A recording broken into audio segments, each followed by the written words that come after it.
Chapter 16, Saddle Point. By May of 2019, Kevin and his girlfriend Sasha had broken up. Sasha no longer lived in Kevin's apartment in Downriver. Some nights, I left Kevin's place to meet Sasha at a shopping center, her mom's house, or some random location in the Detroit metro area. Though the two of them were not together anymore, both Kevin and Sasha still had the habit which introduced them to me in the first place. Kevin and I were hitting it hard during one of the later weeks in May. Kevin had taken an optional layoff from work. He and I were tweaking hard and barely sleeping. The revolving door at Kevin's friends kept business booming. We were overstimulated. There were times I would throw crystals at Kevin from another room. They would sometimes bounce under the stove or the refrigerator. There was one day when I lost one of my ounce bags of crystal somewhere. The two of us combed Kevin's house for 2 hours. I suddenly remembered where I left it. It was in my car. After Kevin bought a quarter of the bag from me, Kevin lost his bag of crystal. 2 more hours of searching the apartment, and all was accounted for. When I left to meet Sasha at a Walmart, Kevin locked himself out of his apartment. When I returned, I went over to a neighbor's house where Kevin was hanging out. After an hour at that apartment, Kevin found his keys. They were in his pocket. Kevin and I were both sleep-deprived and mentally compromised. We came back from a party one night and I tripped on the cement curb. As I was walking in from the parking lot, I fell on the cement outside the door to Kevin's apartment. The fall caused me to hurt my arm and land on my phone. The phone still worked, but it was cracked. Kevin was normally a calm guy, but sometimes too much crystal made him paranoid. He'd become convinced that his house was going to be raided by police. When Sasha was still living with Kevin, she used to text me when Kevin grew paranoid and flushed an 8-ball or a quarter down the toilet. I kept Kevin's drugs in my own pockets whenever I stayed at the apartment to keep his drugs out of the toilet. Kevin was well into his paranoia one afternoon. The two of us hadn't slept for a few days. I had a solution to Kevin's mindset. I told Kevin that he should lock up and we should take a trip on the Blue Ridge Parkway to Asheville, North Carolina. Kevin checked all his windows and grabbed some clothes. We were ready to walk out the door. We didn't walk out the door for another 2 hours. I had lost my keys. 3 days later, Kevin and I drove through West Virginia in the middle of the night as we headed back up to Michigan. Kevin had eaten more crystal at one time than I had ever seen anyone eat. It was 2:30 in the morning and I had no clue where we were. All I knew was that we were in the mountains. We hadn't seen any signs for a gas station, and our fuel situation had become urgent. I finally exited the highway. I had to try something. We were about to be stranded on the interstate. When I pulled off the highway, I drove directly into a horror movie. Still on the exit ramp, Kevin and I looked down to the other highway below us. There was a pickup truck on the road. It was parked on the shoulder. 3 Mexican men, dressed as cowboys, walked in each of the lanes on the highway below. The Mexicans walked together, side by side, and they were all scanning the highway with flashlights. I continued driving on the exit overpass. The road turned to the right as it reached a flat cliff face on the side of a mountain. There were no lights above the street. There was no light anywhere aside from my headlights. After 5 more minutes of driving in the mountain darkness, the two of us noticed that we were approaching some sort of buildings. The buildings appeared to be homes. When we reached the start of the structures, we were fully aware that the whole area was like nowhere we had seen before. The dark mountain road opened up to a grid of residential streets. The homes were shacks or worse. Some of the lots had remnants of what were once structures, now just piles of debris. Tents were pitched in some of the lots. Rundown campers and buildings with tarps replacing walls. The farther in we went, the creepier the scenery. We both felt uneasy. We both hoped the fumes propelling my car would keep us going until we were through to the other side. That was when Kevin saw the first one. I saw her a second later. On the side of the road, walking in the same direction we were traveling, was a prostitute. She was walking as if in a stupor, like a zombie. As I caught up to her in my car, I looked over to her face. She never turned her head. She never acknowledged the car as it passed right by her. Her face was reminiscent of a zombie. Her glazed-out eyes stared blankly ahead. Her sunken-in cheeks and pale skin startled me as I passed her by. As soon as I put my eyes back on the road, I noticed someone else walking in the opposite direction 100 feet ahead. It was another lady of the night. She too seemed oblivious to anything going on around her. Her walk was slow and stiff, her gaze fixed straight ahead to nothing. The feeling I had building inside me was growing worse. I looked at Kevin. He looked at me. Neither of us said a word. I knew Kevin was feeling the same way I was. I saw it in his eyes. The BMW crept through that little village in the middle of the night. As more of those night walkers came into view, I thought about how I couldn't wait to be anywhere else at all. In my mind, I begged my car to keep running. I wished to see a gas station. I prayed to make it through that nightmare location deep in the mountains of backwoods West Virginia. Time passed silently and slowly. I watched the night-walking ladies fade out of view as I passed through the last of the grid. 2 minutes later, the lights of a gas station appeared up ahead. 5 minutes after that, Kevin and I were back at another ramp on the interstate. We were 10 miles away from where those Mexican men had been combing the road with flashlights below our original exit from the highway, but we were finally back on the interstate. As the sun began to light the sky later that morning, Kevin and I crossed into Ohio. We still had a day until Memorial Day weekend, so we decided to spend that entire Thursday at Hocking Hills. Kevin had always wanted to visit. I hadn't been there since my friend Sarika took me on a trip for my birthday a decade prior. Situated in Logan, Ohio, southeast of Columbus, Hocking Hills State Park is a jewel in the southern Ohio landscape. Hocking Hills boasts 25 miles of some of the most beautiful and naturally breathtaking hiking scenery in the entire country. Wooden bridges and steps link sections of trails which wind through cliffs within a forest. Waterfalls and caves line the gorge where a clear and pristine body of water trickles its way through the center of the ravines. Inside the entirety of the park, visitors feel isolated from the world beyond the forest. The land has a magical quality, reminiscent of a fairy tale, a fantasy world of nature. Southeastern Ohio, between the lateral line through Columbus and the border with West Virginia, is a lush forested land of rolling hills and mountainous regions. Hocking Hills, the pinnacle of the southeastern Ohio landscape. Kevin and I entered the park from the south. I parked the car in a small lot by Cedar Falls Trail. As music came through the car's speakers, we passed the silver tray back and forth. We sat with doors open as we blew down hot rails. The smoke dissipated in the air of the park. I unstrapped my handgun and placed it under the seat. I emptied paraphernalia from my backpack, and I threw a couple of unopened water bottles into my bag. It was mid-morning. Though there were some stray storm clouds, the sun was mostly shining that morning. The temperature was already well above 80 degrees, but I assumed the shade from the forest would provide relief from the intensifying heat of late spring. We were ready to explore the beautiful area. Kevin and I walked down the wooden steps to the base of the gorge. The basin at the bottom of Cedar Falls was beautiful. The light blue water was clear, and the rocks and gravel at the bottom of the pool were colorful. The fish were easy to spot as they swam lazily in the water. A brown rock face circled the pool of water 180 degrees, the forest which lined the water lush and green. In the middle, directly across from where we stood, was Cedar Falls. Cedar Falls poured over the top of the rocky cliff face.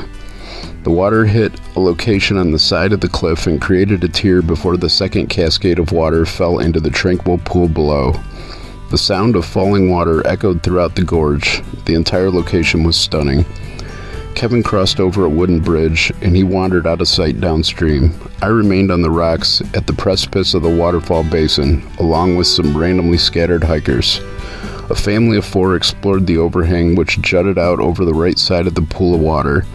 A woman to the left of the falls recorded video of the flowing water with her cell phone. I stood at the very edge of the rocks, directly across from the waterfall. I positioned myself on a slippery rock face, one with wet mossy surface, due to the mist in the air from the waterfall. As I recorded video with my phone, I took a step to the right to capture a different angle. As I took that step, I slipped on the wet moss underneath my feet. My legs shot out from under me toward the pool of water. As I fell into the pool, my right shoulder and arm came down hard on the rocks. So did my head. My right hand, still gripping my phone, hit the corner of a rock where the drop-off to the pool began. Before I knew it, I was off the rocks and plunging into the water. Both my shins hit the same jagged rock below the tranquil surface of the pool. Then I went under. My right leg twisted as I reached the bottom. My ankle twisted even more as the rest of my body finished the descent to the gravel and sediment submerged below. Instinctively, I shot back up to the surface to stand up as soon as my brain caught up with my fall. The water, once I was again standing, reached my armpits. My right arm immediately shot out from the pool, still grasping my phone in my right hand. I reached up to gently toss the phone back up to the dry section of the rocks above, and I saw blood on my elbow. I saw more blood coming from my hand. I plunged my arm back into the water. With my left hand, I pulled my wallet from my left pocket. At the same time, I reached my bleeding right hand into my right pocket and pulled out a soaking wet wad of $1,000. I tossed both items up onto the rocks where I tossed my phone. I caught my breath and I adjusted the glasses on my face. They managed to stay on my head through the fall. I looked around and began to take inventory of all the places I hurt. I had a headache from smacking the back of my head on the rocks. My right arm wasn't dislocated, but I could barely move it at the shoulder. I had cuts and scrapes all over my body. I looked down into the clear water and saw blood drifting in the slow current, away from both of my shins, just below my knees. I tried to take a step. I could barely stand on my right leg.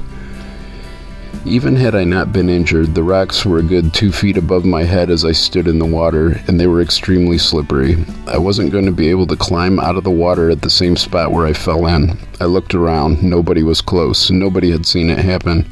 I figured I would still be able to leave my phone, wallet, and cash up above me on the rocks while I waded further into the pool of water.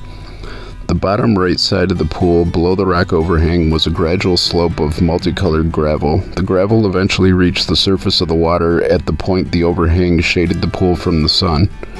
I hobbled toward my right as the water gradually became shallower. By the time I staggered to where I was only ankle deep, both of my shins were red from blood trickling down from around my knees. I limped across the rocks at the edge of the pool to where my items had been tossed. I lay down on the flat rock surface as I put my wallet and money back in my pockets. I was soaking wet and bleeding from both legs and from my right arm. I looked at my phone. The corner of my phone screen had broken away. The bottom third of the screen had cracks throughout. Somehow, the video was still recording. I laughed to myself as I groaned in pain. I shut off the video and put my wet head back onto the rock. I lay there in the sunny spot on the big flat rock. I closed my eyes.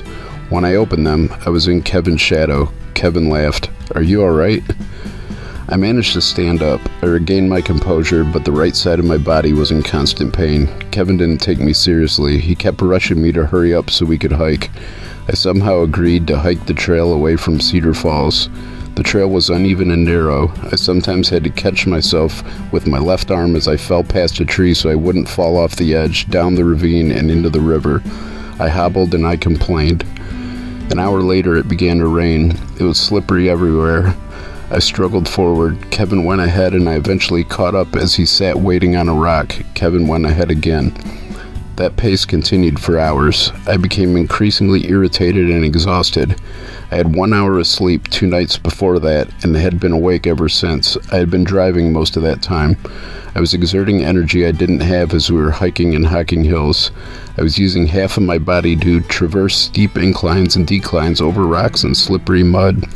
I was attempting to climb over trees and plants in the woods while not slipping off the side of the cliffs and down into the gorge below. For 3 miles, I struggled to keep up with Kevin. We finally made it to Old Man's Cave. It was raining. My phone battery had been dead for some time. I was amazed the phone still worked at all. I reached the point of giving up at the base of the stairs which led to Old Man's Cave. I could go no further. There were people everywhere in that part of the ravine. The main entrance to the park was so close, yet it was up at the top of the gorge. I was at the bottom. There were multiple flights of stone stairs carved into the sides of the cliffs. There were multiple flights of wooden stairs which led out over the center of the gorge and to bridges back and forth at various levels of elevation across the ravine. Finally, there was the hike through the cave itself, a steep incline which had been made slick from the continuing rain. Just go, I can't walk anymore right now. I knew the final trek would be my most challenging. I didn't need Kevin around to annoy me. I sat for what felt like a lifetime at the base of those stairs. Hikers passed me, heading both directions. Finally, I stood up and decided it was time to go. The rain kept increasing. I just wanted the ordeal to end. It was another long stretch of time before I made it past the different flights of stairs and bridges crisscrossing the ravine. I reached the entrance to the amphitheater-like dome of the cave. Hikers, college kids, families with small children, and even the elderly were passing me by. Some asked me if I was all right. I waved them off. It was dry in the cave section of the inclined hiking trail. I sat on a cold rock and lay back onto it. The cold felt good on my legs and back. Then I fell asleep. I didn't know how long I slept. I was sure the smiles on the hikers around me were due to my snores echoing throughout the large cavern. I was fairly sure one of my snores had been what jolted me awake. I sat up into a sharp pain which shot up the entire right side of my body. I hobbled on through the cave toward the top of the gorge. As I stepped out from under the rocks, rain poured down from the sky. There weren't many people outside anymore. The ones who remained were all running towards their cars in the parking lot. I had the same goal in mind. I just couldn't run. I reached the parking area. Nothing looked familiar. That entire hike hadn't been a loop around the whole park. It had been a 3-mile hike to the opposite side of the park. It had been a 3-mile hike away from my car. I felt defeated as I stood there alone in the rain. I pressed forward. I came upon the entrance of the main campground as I stumbled down the side of the road. In the distance, I saw a sign for guest services and a medical building. I made it to the door of the building. I hobbled in, soaking wet and bleeding, and I walked up to the front desk. I need help. I agreed to file a report to initiate medical treatment. My injuries were looked over and I was bandaged up. I couldn't call Kevin, my phone was dead. The park employees let me borrow a charging cord and I plugged it in while I was being treated. When I called Kevin's phone, it went straight to voicemail. Kevin's phone had died as well. A park ranger showed up. There was no way I could make the 3-mile walk in the rain on those treacherous trails in my condition. By then, thunder and lightning were hitting hard as the rain had become a severe storm. The ranger helped me to his truck and sat me in the back. I closed the door. The ranger talked to me through the dividing cage as he drove me through the forest to the other side of the park. We drove around for a while looking for Kevin. When we didn't find him, we decided the best bet was to drop me off at my car and hope Kevin finds his way back. This park's closing in an hour. A night rescue here is not an ideal situation. I hope your friend shows up. Best of luck. Again, thank you. I never would have made it back without you. I had no way of physically looking for Kevin. I was debilitated and completely spent. I sat in my car and did hot rails. All I could do was wait. About 45 minutes went by, and all of a sudden, Kevin jumped into the passenger seat. I told Kevin what happened to me. He then told me how his time had gone since we separated earlier in the day. When he reached the top of the cave earlier, Kevin had also thought he was at the parking lot where I was parked. Once he realized I wasn't, he turned back to try to find me. He couldn't find me, though, because I was asleep on a rock in a cave. After Kevin abandoned that idea, he wandered around in the parking lot and looked for someone to give him a ride to the other side of the park. Kevin met a young couple. They said they'd give him a ride. They told him they had their car back at the campsite down the road. Kevin had been awake and tweaking as long as I had, and he had done more crystal. He hadn't remembered if the couple told him to follow them to the campsite or to wait for them in the parking lot. After deciding to follow the couple to their campsite, Kevin chose to remain a bit back from them due to being unsure if that's what he was supposed to do. He lost sight of the couple. He then wandered in an arbitrary direction. Kevin remembered being in a clearing in a field on the side of an unfamiliar road. He remembered waking up after sleeping in that field, feeling rested as the thunderstorm thoroughly soaked him with rain. Somehow, Kevin managed to find his way back to the correct parking lot. His phone hadn't died, there just wasn't any cell phone service out in the forest. I offered Kevin a hot rail and he blew it down. We left Hocking Hills State Park. It was still raining. The sun began to set. Kevin was asleep before I made it to the interstate ramp. He slept the rest of the drive through Ohio and all the way to his apartment in Michigan. Kevin and I returned from our trip the day before 2019 Memorial Day weekend was about to begin. Each year since the dawn of the millennium, the Detroit Electronic Music Festival took place in Hart Plaza in downtown Detroit. It was a 3-day music festival which drew millions of visitors and musicians from around the world. I had a plan for the festival in 2019. It was the first year I wasn't going to go just to party. I was prepared. I had VIP tickets for all 3 days of the event. I had people set up to work for me. I was set to network and make substantial amounts of money. Nope. My injuries from falling into the water at Hocking Hills changed all my plans. I posted the tickets for sale on an online market forum. I sold the tickets for half their value to a nice biracial lesbian up in Taylor, Michigan. The two of us hung out for a minute when I met her to give her the tickets. I was happy that she was an enthusiastic fan of electronic music. I drove back down to Jane's house after selling the tickets, where I spent the weekend unable to walk. I watched the videos of the festival from my bed.